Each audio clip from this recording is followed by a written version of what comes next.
Hello दोस्तों, क्या राघव चड्ढा सच में बीजेपी में जाने वाले हैं या फिर आम आदमी पार्टी राघव चड्ढा को बदनाम करने की कोशिश कर रही है? लेकिन सच क्या है? क्या सच में राघव चड्ढा ने गद्दारी की और केवल फालतू के मुद्दे उठाए? इन सब के बारे में बात करेंगे। एक तरफ तो सुब्रमण्यम स्वामी, नितिन गडकरी भारतीय जनता पार्टी और अपने ही पार्टी के खिलाफ जाकर के उसकी बुराई करते हैं तो सारे लोग वाहवाही करते हैं। राघव चड्ढा अपना बात रखे गया तो सभी लोग दुखी। तो हम बहुत सारे फैक्टर को देखते हुए चलेंगे और राघव चड्ढा क्या पार्टी की बात नहीं मानते थे उन सबको भी देखेंगे। तो आइए बात करते हैं। राघव चड्ढा पे आरोप लगाया जाता था कि राघव चड्ढा केवल रीलबाज थे, मतलब केवल रील के लिए वीडियो बनाते थे। वो अपनी पर्सनल पीआर करते थे जिस तरह से इन्फ्लुएंसर अपना पीआर करते हैं। तो मेरा एक सवाल है कि कौन सा नेता अपना पीआर नहीं करता? क्या आम आदमी पार्टी अपने पीआर नहीं करती है? क्या भारतीय जनता पार्टी अपने पीआर नहीं करती है? क्या मोदी जी के चेहरे को नहीं चमकाया जाता है? क्या केजरीवाल जी के चेहरे को नहीं चमकाया जाता है? कभी आम आदमी पार्टी का यूट्यूब थंबनेल देखा है? किस तरह से कट्स बना बना करके वीडियोस डाले जाते हैं। इस थंबनेल को जरा आप देखो और आप ही बताओ। अरविंद केजरीवाल को कोर्ट ने क्लीन चिट दे दी है। जिस तरह से ज्यादातर पार्टियों पे ईडी और सीबीआई ने रेड किया है, बाद में उनको क्लीन चिट ही मिला, जिससे सीधे सीधे पता चलता है कि केवल डराने धमकाने के लिए ईडी और सीबीआई की यूज की गई थी। और क्या राघव चड्ढा, अरविंद केजरीवाल, मनीष सिसोदिया इन लोगों के जेल जाने पे साइलेंट थे? तो जी हाँ, राघव चड्ढा खुल करके सामने नहीं आए। जिस तरह से आतिशी मार्लिन, संजय सिंह ये लोग खुल करके सामने आए थे। अरविंद केजरीवाल को जब बेल भी मिला तब भी राघव चड्ढा उनके सामने नहीं आए। अभी राघव चड्ढा को लेकर के भारतीय जनता पार्टी मुखर होकर के बोल रही है। जिस तरह से सुब्रमण्यम स्वामी जब भारतीय जनता पार्टी और उनके नेताओं पे आरोप लगाते हैं तो विपक्षी पार्टियां सुब्रमण्यम स्वामी के वीडियो काट काट करके चलाती है, उसी तरह से सेम अभी भारतीय जनता पार्टी कर रही है। तो आप अपना ओपिनियन बताओ कमेंट में कि कौन सही है। क्या राघव चड्ढा ने जो मुद्दे उठाए वो गलत थे? वो केवल समोसे जैसी चीजों के मुद्दे उठाए थे,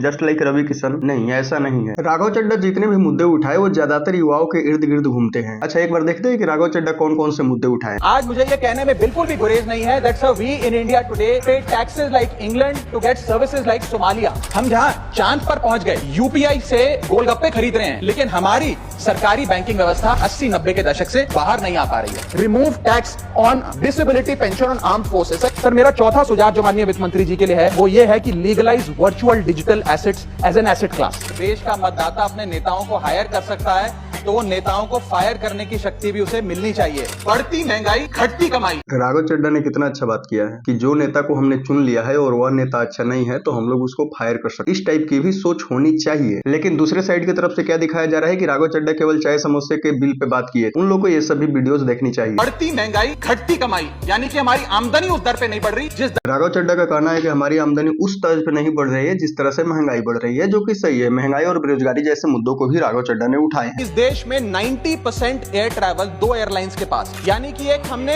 डुओपोली क्रिएट कर दी कि वो मनचाहे दाम पे मनचाही सर्विसेज देंगे, क्योंकि कोई कंपटीशन ही नहीं है, कोई प्रतिस्पर्धा नहीं है। वो मोनोपोली के खिलाफ भी बात की थी जब इंडिगो का क्राइसिस हुआ था, अगर आप लोगों को याद हो। अभी भारत में केवल 2 एयरलाइंस के पास ही बहुत ही ज्यादा शेयर है, एयर इंडिया और इंडिगो, जिसमें इंडिगो और एयर इंडिया के बीच की गैप भी बहुत बड़ी। इंडिगो के पास लगभग 55% से ज्यादा मार्केट शेयर है। और सरकार जो हमसे इतना टैक्स लेती है उसके बदले में सरकार हमें देती क्या है? कौन सी ऐसी अंतर्राष्ट्रीय सेवाएं, world class health care, education, transport सुविधाएं की एक ट्रेन? क्या यह मोदी सरकार पे सवाल उठाना नहीं माना जाएगा? ट्रेन है जो भटिंडा से बीकानेर चलती है। इस ट्रेन में ट्रेडर्स, व्यापारी, पिलग्रिम, श्रद्धालु नहीं जाते। कैंसर के मरीज जाते हैं भटिंडा और पंजाब के मालवा जिले से बीकानेर ताकि अपना इलाज करा सकें। सर, हमारा इनकम टैक्स स्ट्रक्चर कंपनी। अभी आप लोगों को लग रहा होगा कि राघव चड्ढा को कमेंट बॉक्स में इतना सपोर्ट क्यों मिल रहा है। कुछ लोग राघव चड्ढा पे वीडियो क्यों बना रहे हैं? क्योंकि राघव चड्ढा ने जमीनी मुद्दे उठाए हैं। अब जमीनी मुद्दे उठाने को आप लोग इन्फ्लुएंसर और पीआर बोल देते हो, तो आप लोग भी पीआर करो ना। केवल ट्विटर पे पीआर करने से तो नहीं होगा ना। ट्विटर पे मुद्दे नहीं उठाए जाते, जमीन पे उतरना पड़ता है। और आम आदमी पार्टी जैसी जुझारू पार्टी जो कि जमीन से उठी हुई है, वो अब ट्विटर पे शिफ्ट होकर रह गई।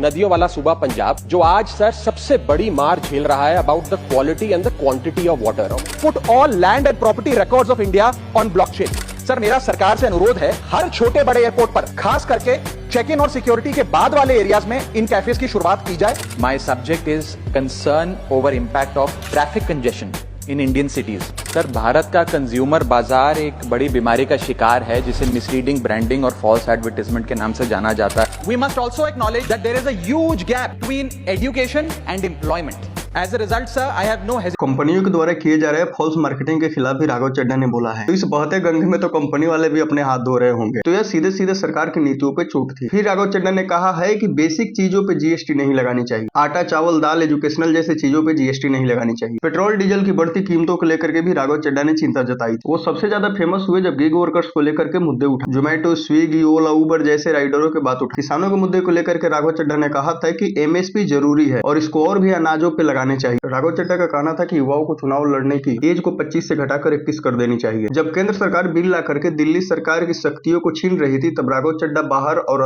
सब जगह पे आवाज उठाए थे। देखो, जब सारे लोग केवल राघव चड्ढा के खिलाफ ही एक टाइप के पीआर कर रहे हैं और दूसरे पक्ष वाले राघव चड्ढा के समर्थन में पीआर कर रहे हैं, तो हमने सोचा कि दोनों साइड के मुद्दे को देखना चाहिए, इसलिए हम ये वीडियो बना रहे हैं। तो आपको अगर वीडियो पसंद आ रहा होगा तो चैनल को सब्सक्राइब जरूर कीजिएगा, जिससे हम लोग को बहुत ही हेल्प होगी। बाय द वे, अभी हम लोगों ने 1000 सब्सक्राइबर हिट किए हैं। अच्छा, एक बात आप लोग नोटिस करना, जब से अरविंद केजरीवाल और उनके पार्टी के नेता लोग जेल से निकले हैं, तब से अगर संजय सिंह को हटा दिया जाए तो ज्यादातर लोग मीडिया में नहीं दिख रहे हैं। केवल ट्विटर पे ट्वीट खेल रहे हैं, ट्विटर पे सवाल उठा रहे हैं, या फिर पार्लियामेंट के सामने धरना प्रदर्शन पे बैठ गए। अरविंद केजरीवाल जिस तरह से एक आंदोलन से निकले हुए नेता है, उस तरह से अब उनमें कुछ दिखता नहीं है। अच्छा, आपको क्या लग रहा है कि राघव चड्ढा पीआर कर रहे हैं? अरे भाई, दोनों तरफ से दम भर के पीआर किया जा रहा है। मैं बहुत जगहों पे इंस्टाग्राम पे कमेंट देख रहा था, सेम ही पैटर्न पे कमेंट की रिप्लाई जा रही है। क्या कोई आम आदमी के पास इतना समय है कि वह इतना बड़ा रिप्लाई लिखे और हर कमेंट के नीचे जाकर के चिपका? मेरे ख्याल से तो पॉसिबल नहीं है। और सेम राघव चड्ढा के समर्थन में वैसे ही कमेंट में पीआर दिख रहा है और आम आदमी पार्टी के नेता कहीं कहीं ना एक्सपोज हो जा रहे हैं। जिस तरह से वो लोग कह रहे हैं कि आप पार्टी से अलग होकर के केवल आलतू फालतू के मुद्दे उठाए। तो मैंने जितने मुद्दे गिनाए हैं, क्या वो आलतू फालतू के मुद्दे हैं? और जितने भी इन्फ्लुएंसर राघव चड्ढा के खिलाफ वीडियो बना रहे हैं, आप लोग उनमें एक पैटर्न नोटिस करना कि वो लोग केवल बोलते हैं कि राघव चड्ढा ने समोसे चाय के दाम कम करवा दिए। वो लोग राघव चड्ढा के और भी चीजों के बारे में बात नहीं करते। सेम तरह से अगर सोचा जाए कि भारतीय जनता पार्टी से कोई नेता निकल करके और वह राघव चड्ढा के सेम ही मुद्दे को उठाया, तो क्या वो लोग समोसे वाले मुद्दे को हाईलाइट करेंगे? या फिर वो जो अच्छी मुद्दे उठाया है, जिस तरह से मैटरनिटी लीव के साथ पैटर्निटी लीव भी होनी चाहिए, टैक्स पे जिस तरह से बात किया है, वो लोग इस मुद्दे को हाईलाइट कर। तो कहीं ना कहीं यह तो पीआर का गेम है। आप लोग अगर इस बातों से सहमत हो गए तो एक बार लाइक जरूर करना। मैं केवल दोनों तरफ की चीजों को हाईलाइट कर रहा हूँ। सोशल मीडिया पे सवाल उठाया जा रहा है कि राघव चड्ढा टीवी शो में गए, वो पॉडकास्ट दे रहे हैं, एंट्री और एग्जिट के उनके रील बन रहे हैं, वो केवल पीआर कर रहे हैं। तो मुझे एक बात बताओ, लालू प्रसाद यादव जी, जो कि बिहार के पूर्व मुख्यमंत्री है,